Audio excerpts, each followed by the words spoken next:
Hi, good evening, everyone. Can you hear me well? Wonderful. Just a quick introduction. The story of Indian women has always been of reinvention, from the matriarchs who nurtured families and communities, to the reformers who broke social barriers, to today's innovators, amongst you as well, building global enterprises. Her journey mirrors the evolution of India itself.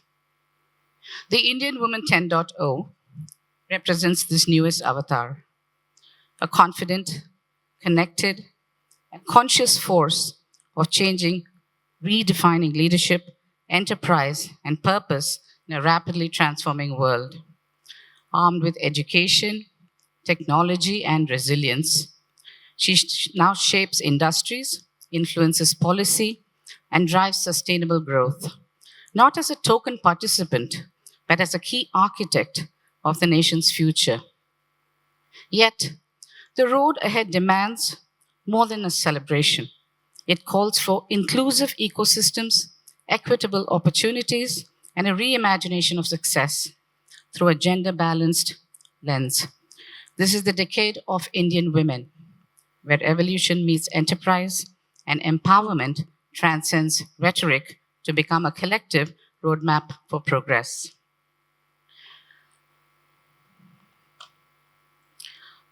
The journey of Indian women has always been of one of resilience, reinvention, and quiet revolution. They represent the Indian Woman 10.0. Their journeys remind us that women rise, industries evolve, and nations thrive. This dialogue celebrates that spirit of women who not only rise, but lift others as they climb, charting a path of enterprise, equity, and enduring impact. Together, these women, these remarkable women we have here today, exemplify that evolution of leadership. Let's talk to these remarkable women and hear from them about their journey and experience. We have four absolutely brilliant women who exemplify this essence. Sonia Sharma Gupta, the co-founder of Ivy Cap Ventures. Welcome, ma'am. And the driving force of India's venture capital ecosystem since the inception of Ivy Cap Ventures. With over 20 years of experience across banking, strategy, compliance, and entrepreneurship, she leads investor relations for a corpus exceeding 5,000 crores.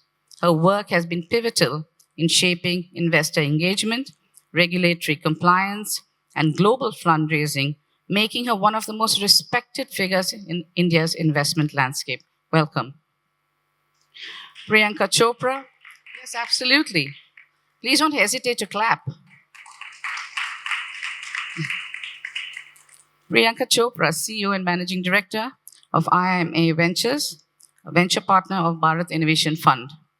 With over 12 years of experience in early stage investing, innovation strategy, and governance, Priyanka has served on the Venture Capital Sector Council of IVCA and sits on the board of leading companies across precision engineering and specialty chemicals. Wow. With a diverse background spanning high-tech roles in the US and social impact initiatives in India, she represents the intersection of capital, purpose, and innovation. Welcome. I'm not going to keep repeating this. You got to clap. Swati Mehra. You saw some of these women come up earlier and get these prizes, right? So we got to clap loud and hard. Swati Mehra, founding partner of Sixth Sense Ventures, with 18 years of investment and research experience working closely with founders across early stage and listed companies. She has, as founding partner, helped build disruptive brands and emerging categories, driving long-term value creation and investor success. She has seen the full life cycle of early stage funds, from raising and investing to achieving successful exits, making her a voice of experience and foresight in the Indian venture ecosystem. Welcome. Welcome. Yeah, okay. Himani Chaudhary, founder of Financial Minds, a fast-growing personal finance education platform, making money matters simple for everyday Indians. A former Deloitte consultant with experience across 20 global banks, she has transitioned from institutional finance to building financial awareness for individuals. As an AA AMFI registered mutual fund distributor. She combines deep technical experience with passion for empowering financial independence through education and accessible digital content. Welcome. So, ladies, I'm going to start off with a few generic questions, and it applies to all of you. I think we have limited time, so I'm going to request everyone to kind of keep it short and brief, but with high impact answers. And then we'll get into some specific questions individually and try to wrap up with a couple more generic questions. Sounds good? Okay, great. And in any particular order, whoever's ready, just pick up the mic and we can take it from there. The first question is about early influence in education. Let's start with early years. Whoever remembers first about their early years. For me, it takes a long time. For some of you, it may be sooner. Your upbringing, education, formative influences. In today's world, where the value of formal education is often debated, with AI, people are saying it's not even necessary, actually. How has your academic journey shaped your worldview and contributed to the leader you are today? Anyone who's ready? Sure, go ahead. So, if I'll talk about myself, I was born and brought up in Delhi, but I come from a very conservative family. My family belonged to Haryana. And as you can imagine, in the early 2000s, during my childhood, Haryana was not known for its women empowerment. Right? So I had to fight a lot for every minor and major decision with respect to my career or what I can do, how I can conduct my life. And because of all those fights, it made me who I am. You know, my parents always say, "Tu bahut dheet hai," and I say it's a positive word, right? It's not a negative word, especially for a woman.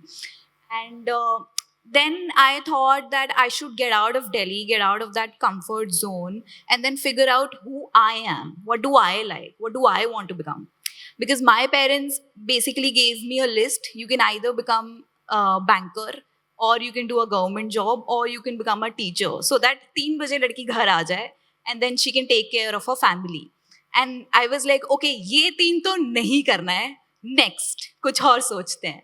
And then I went to Pune to pursue my postgrad, and then I worked in Bangalore, Mumbai, Middle East, South Africa, and I worked with foreign banks, national banks, fintechs, NBFCs, and I got a lot of diverse exposure very early on in my career. And all of that happened because of my degree. It happened because I got that formal education. But yeah, of course, for me, formal education was like something that transformed me from a student to a professional, and it gave me like a step into the door. But it was not enough, because for me, I had to upskill, I had to learn coding, and I could see the difference in growth between people who didn't learn it and those who did. So for me, formal education is very important. But there's another example also. Now I'm a content creator, and there's an editor who edits my videos. He doesn't have any kind of formal education in that. He's a 20-year-old child sitting in his hostel editing videos for me, and who is pursuing engineering from a tier 3 college in Rajasthan. So for that, he didn't need any kind of formal education. Right? So it depends on what you want to do, what career you're pursuing, if it requires a degree or not. If you're saying that no, degree is worthless, it's not. Would you go to a doctor who doesn't have an MBBS degree? Can anyone become a lawyer without an LLB degree, right? So sometimes I believe the degree is required for health, wealth, and law. And for skill matters, it is not at all required. Thank you. Is my opinion. So I'm going to ask you all to kind of keep it slightly briefer, Sure. because we won't be able to catch everyone. But I'm going to change the format a little bit so that we can capture all of you to speak on different subjects and still get the essence of a good panel discussion. So I'd just like to maybe add to what Himang said. And twist your question a little bit. Sure. Hold on to that thought. Yeah. Though I asked her that question, I'm going to ask you, while answering that question, please put into perspective what AI is doing today. Go ahead. Absolutely. Yeah, so I think, my journey has been a lot more different and maybe a lot more easier to yours. So I got to do engineering, and I went for my MBA to INSEAD. And, to exactly what you're saying, where I think the generation of today is probably not valuing the education from a formal education perspective. I think for me, my years at engineering at an MBA were the most defining years of my life. And the value of it, what I see today, is really more intangible, and it's really played out over a very long term. So I think it's really about where you are in an environment where you're sharing perspectives, you are testing yourself, you're testing your what your worldview of things is, and you're very vulnerable in that ecosystem, but you are doing that, right? And it's really going to shape how you think about cultures, how you think about different perspectives. The second thing is also about the community. I think the people you really go back to formal education with, they really become your bond for a lifetime. And that's a community which you keep going back to. They are your safe space, so wherever in the world you are. And I see that with my NCR alumni network, that I see that every time in life when I need something, I just need to tap on somebody and I kind of get that help, right? So I think it's very invaluable and very intangible. But also specifically on the question of AI, I think that the fact that a formal education with the legacy they've really built in really teaching you education, they help you build kind of neural pathways which set you up for change. So even today, what I'm doing, I'm investing for the last 18 years. Have businesses changed? Sure, they have. Have environments changed? They've completely changed. But has my style of investing changed? That's not, right? Because the foundation of really picking a right business maybe is true to me, what I learned my initial years, and which is very true with formal education, is what I think. It's a good answer. I'm very curious because, and I'm going to ask you, Sonia, the same question, but from a different perspective again, because I didn't come from formal education. I'm a professional sportsman. I played cricket and golf, and now I sail. And I really didn't go to school. And I got into business. So I am now learning as much as I can. So it's kind of opposite. So I'm going to ask you the question from that perspective. If you had to start today, what would you think would be that essence, and how would you connect that to your early stage? Somehow blend the two, please, in your answer. My story is a little different, I feel. Sorry, you want to hold the mic up? Hello? Yeah, can you? My story, I feel, is a little different. Little closer. As a child, I got to travel a lot. My father was in the IFS, so I got a lot of global exposure, a lot of cross-country, communication along with across cultures. But I lost him at a very early age. So my mother became the pillar of the family, and she brought up me and my brother.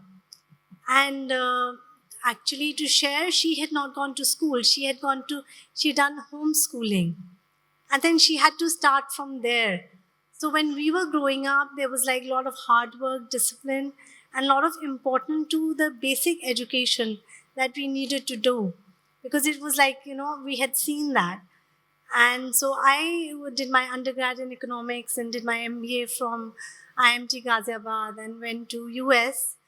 And I also feel that, doing the MBA abroad, I was able to interact with a lot of international students. There was a lot of global exposure. You made a lot of friends. And I understood how business was done in different countries. So that came to me so naturally.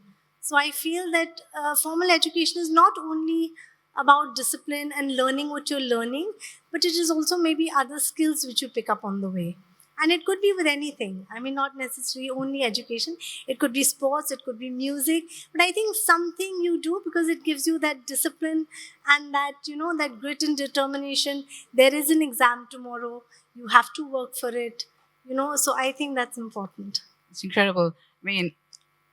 I've just met you, and the way you present the answer with such elegance and femininity, I'm thinking, she is a crack-heart investment banker. Do they all speak so sweetly and nicely? I've seen them being tough as nails. That's amazing. Incredible. But again, Priyanka, maybe you have a thought on this, and maybe you can also kind of answer it from the perspective of today vis-a-vis the background of your education. And you see today's kids are, every answer is from ChatGPT. I'm saying, where are your brains in this? It's only ChatGPTs, right? So maybe you can kind of blend the two and talk about how you would play with today's, artificial intelligence platforms, but at the same time, with your education as a background. So it's going to be very hard to, follow up on, and bring a fresher perspective. I think everything that needs to be said has already been said. I deeply value formal education. I also come from a small town, a very conservative community, but thankfully, very progressive father. And we deeply believe that education was not just a means to a career, but really it had the power to possibly change, the destiny, of your life and open doors that you never knew existed. My journey took me from engineering in India to a master's in the US at Georgia Tech. Then I worked in the Valley. And you know what that really taught me was, give me very deep grounding in how to build products, how to design, iterate, test, and solve complex problems. A few years later, I got an MBA from Wharton, and here I got a very complementary worldview, which is that, how do you build businesses? How do you scale organizations? What about people, markets, capital, right? And one aspect of my formal education taught me the how of building, and the other aspect taught me the why and who are you building it for. And I felt like, both have been like they deeply shaped sort of my worldview. Uh, when I look at the value of a formal education, like Swati said, it's not just about, the hard skills, the technical skills. It's really, like especially if you go to a place which sort of is the global magnet for talent, then, all the diverse worldviews that people bring, the credibility it gives you, the networks for life, and really the courage to keep taking risks and reinventing yourself. I don't think ChatGPT can give you that, right? And even in today's world, for example, my kids are both in college, and we believe in regard they are both STEM students. One of them is pursuing math, my son is pursuing computer science. So I think there is value.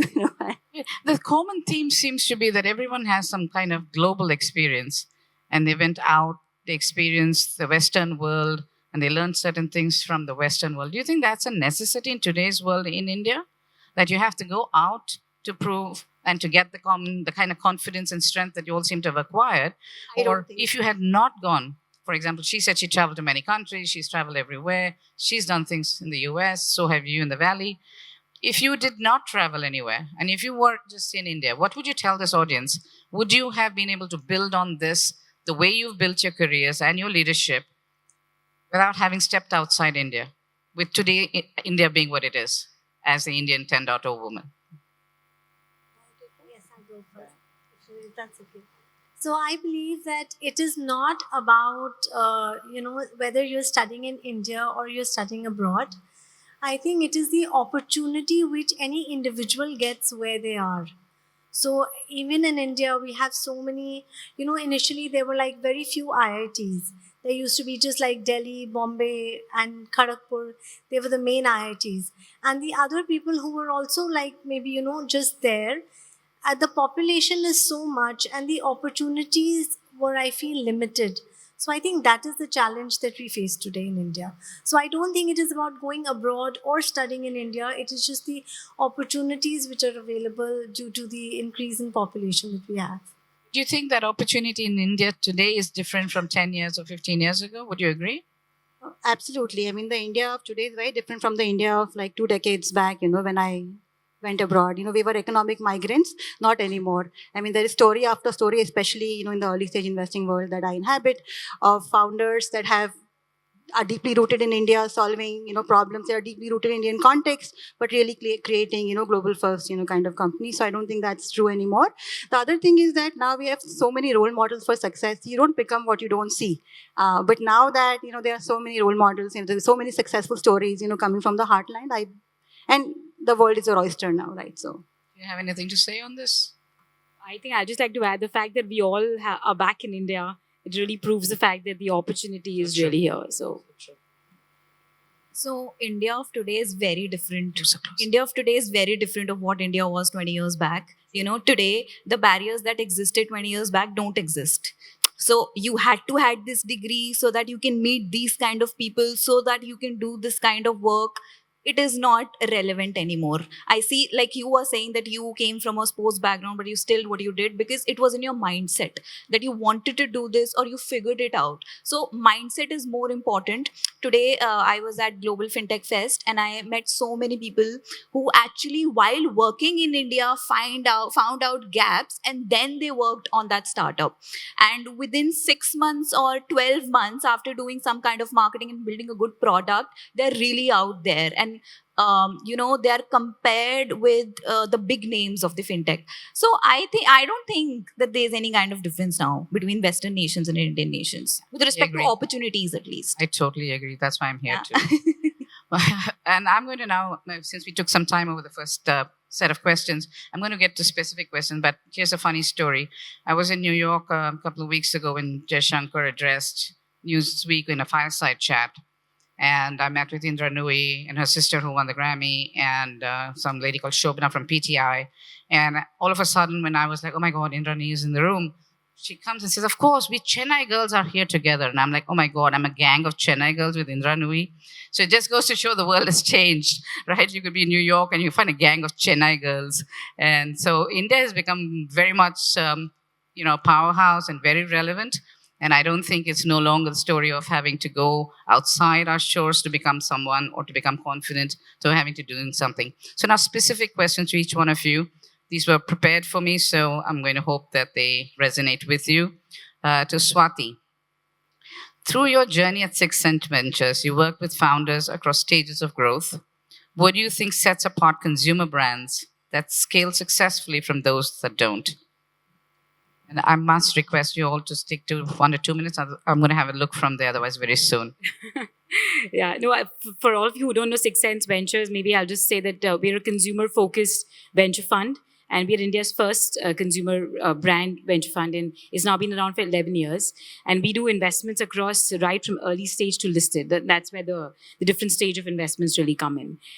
So, what would be really different between consumer brands who succeed? I think maybe a couple of things I'd like to highlight would be the first, and which was not about only a consumer brand, but any business, is really about the founder and the founder's vision and mission to really create impact and the product, the service they're really trying to offer, right? So we meet founders, some of them can be very opportunistic on why they want to start a business, and some of them who come with a very strong purpose. And there, I think the differentiation lies, and you clearly know whom you want to partner with. But even having said that, I think once they start, I think the real difference in a consumer brand is how they really build stickiness with consumers. There are many companies who scale and are doing maybe 100 to 200 crores of revenues, but in my mind, they're not brands until they've really built a moat which is very sticky to a consumer. It could be a product. It could be just their service quality, right? When you walk into a store, there is a certain experience you get of the brand. Or it could just be their communication or the perception they've built around the brand. But there has to be that one element which makes you very sticky to that brand salience. I think businesses or consumer businesses which are able to identify that and stay very true to themselves on that brand salience are the ones which truly succeed. And I think the last thing, which has actually been a big learning for me during my investing journey is, and which is true for any business, is really about founders who are able to build organizations are the ones which actually are signing up for success.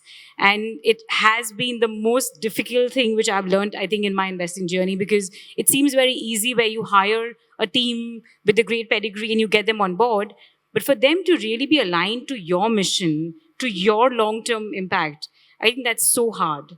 And I think founders who are able to do that, you truly see them being more successful than the others. Oh my God, you just take the words out of my mouth. I'm going through the same journey right now as we speak. Working on it. Hopefully I'll get to that point. But anyway, so on to, and thank you for that answer. And Priyanka, with a diverse career spanning high-tech roles in the US, social impact initiatives in India, and now leadership in venture capital, how have these varied experiences shaped your investment philosophy, particularly when evaluating early-stage startups? Like you said, my career has given me request you all to keep it up close to you. Yeah. audible now.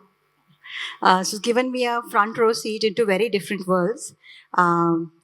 High tech in the valley, social impact in India, and now really focused on 0 to 1 journeys of bold, passionate founders. In my early years of my career, when I was in the valley, I got to witness firsthand, how relentless focus on execution, backed by the right people, the right processes, the right systems, could really deliver outsized outcomes. And it taught me the value of discipline, the fact that businesses cannot be built on bold ideas alone. There has to be consistent, methodical execution that powers it. When I came to India and joined the social impact space, I saw a very different view of the world, but an equally important lesson, which is that empathy, and customer context was everything. What you had to meet the customer, where they were in their lives, really understand the problem from their perspective and design stuff that fit with their life. And so I think, in my now investing career, and especially at the 0 to 1 stage where there is very little product or traction, to really evaluate, right? What you really are betting on is the founder. I try and bring, both of these strands of my life together. So I'm drawn to founders who bring, again, a sort of deep clarity and insight, a very unique insight into the problem that they're looking to solve and the customer that they're looking to serve. And at the same time, bring some demonstrated discipline, right? A bias for action. And therefore, then it becomes really a combination of rigor and empathy, combination of clarity and execution. And when you find somebody like that, you know that you're looking at someone who can build enduring businesses. Thank you. I've got killing looks coming from this, so I'm going to have to cut this short, but I'm going to ask both Swati and Himani to probably give me a one-line answer to this. Difficult. Right? One-line answer. Otherwise, she's going to take me off stage and then, I don't know, herd you all out as well, I guess. So, Himani, moment of lift, what we're talking about, why we're here today. One line. Moment of lift. Well, moment of lift. Moment of A lift. Moment of lift. Okay. One line. I don't think anyone. Whatever comes to your mind. It could be about you, your career, why you're here, what you saw today, anything. The moment of lift. The only person or situation who can lift me is myself. Excellent This is something answer. that I've realized. Brilliant. Hands to that. We got to cheer that. That's Agreed. brilliant. It is in ourselves. There's no other moment that we Yes. can lift. Yes. And I have one for you, Swati. Sorry. Sorry, not sorry. That's yours. So she's so soft. I tend to forget. What is the one thing about you many of us don't know that you think we should know so we can learn from it? So there One sentence. are two things. I'm deeply Or spiritual. if- I'm deeply spiritual and extremely disciplined. Fabulous. I think those go hand in hand. Round of applause for that. So I'm going to have to call this to a close because she's walking up the stage as we speak. A heartfelt thanks to Harun and Kandere, our gracious hosts, for curating this platform that celebrates leadership and innovation and inclusion by bringing together voices that represent the new face of Indian enterprise. Thank you very much for your time, audience, and please a big round of applause for our panelists.